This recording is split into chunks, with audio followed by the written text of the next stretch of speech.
Great to be back in game week, having had a pretty productive bye week. We used the bye week to evaluate a lot of our really young players. Had a number of walk-ons in our program that are pretty good players, and we wanted to watch them play a little bit more extensively so we can make some recruiting plans. And I think everything we thought was justified, and every place we need to make some improvement was exposed. So a very productive bye week. Got some guys feel a little bit better, and we look for the return this week of John Rahim into our defensive front, Nico Hayes to a limited extent in the back end of our secondary. Of course, Skylar and Chase have been lost for the season, and on defense, Rashid or excuse me, let me start that over again. Sorry. On offense, we've lost Skylar, Chase, and Scooby for the season, Scooby Reynolds.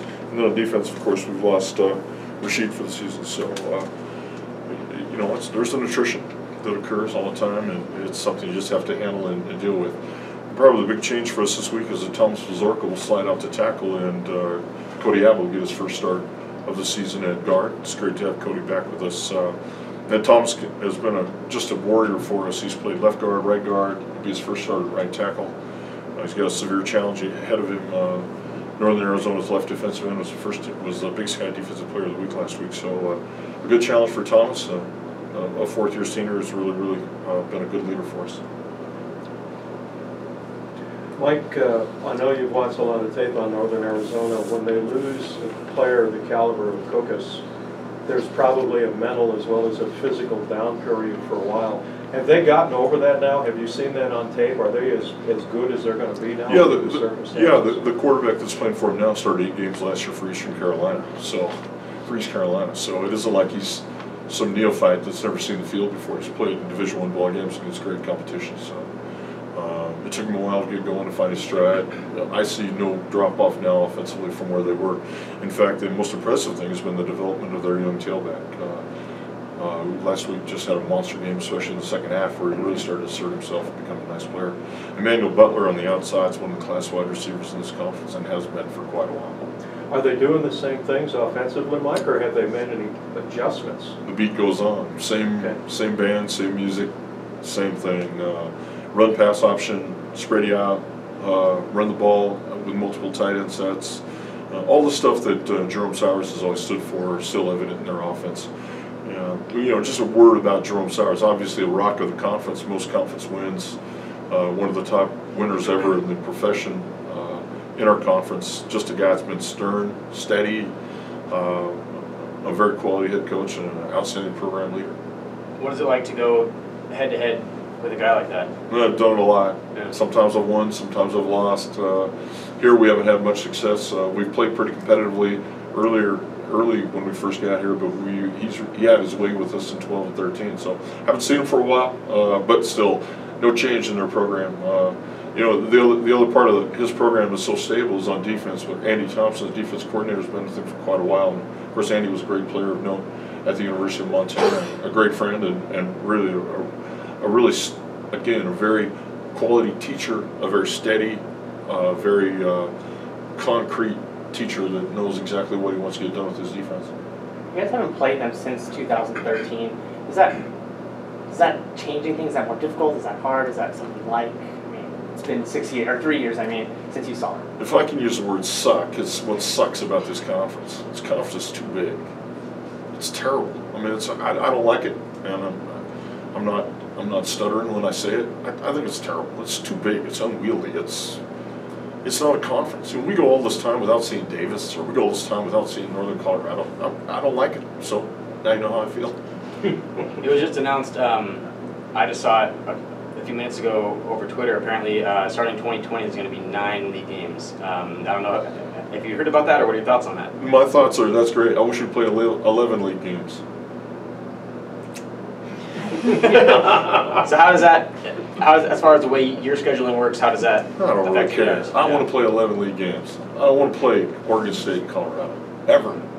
Never. Ever. Or ever. Go ahead. I don't even know what to say. Defensively, what have you guys been working on this week? Just stop the run. We changed our whole defense. What? How? Gonna have to wait and see. No, not really. I wish I could say that. But, no, we've simplified things quite a bit. We got back to some more basic things.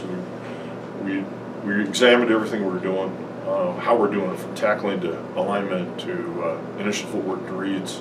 We're much stable. I think we're much more stable, much more simple. Not that we simplify things, but we had as bad a game plan defensively as you can possibly imagine drop, and we played against a football team that knew how to take advantage of it, and we paid the price at 531 yards rushing. And we paid a hell of a price for not being well coached, and that started with me, and I think we're more well coached right now than we've been defensively in this season, so hopefully it'll show up Saturday night. How have they been responding to some of? Again, it's, no matter how you mix the dough or throw in the filling, it's still not pie until it comes out of the oven. So we'll wait till Saturday night afterwards and talk a little bit about some things that we've done better.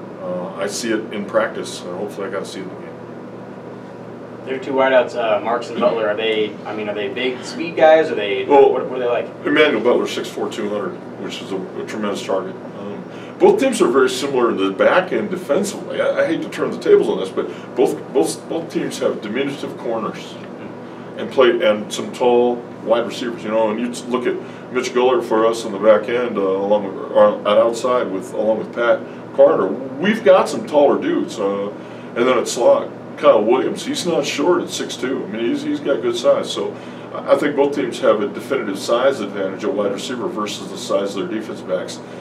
Again, both defensive back cores are young, not as big as either coaching staff would like, and you have to be kind of creative and inventive what you're trying to get done. And that leads me really to something we talked about a little bit about today. This football team that we have this year, we're featuring 9 true freshmen that play a lot for us. And 7 or 8 of those guys are on offense, and 3 or 4 of those guys start on offense, including Jacob Molinar, Dellen Collins in the middle of our offensive line, and of course Mitch Guller on the outside.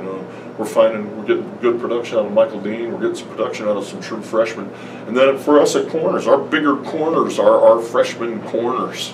And Brandon Monroe and Caleb Brown are really improving in practice now. Hopefully they can bring it to the game.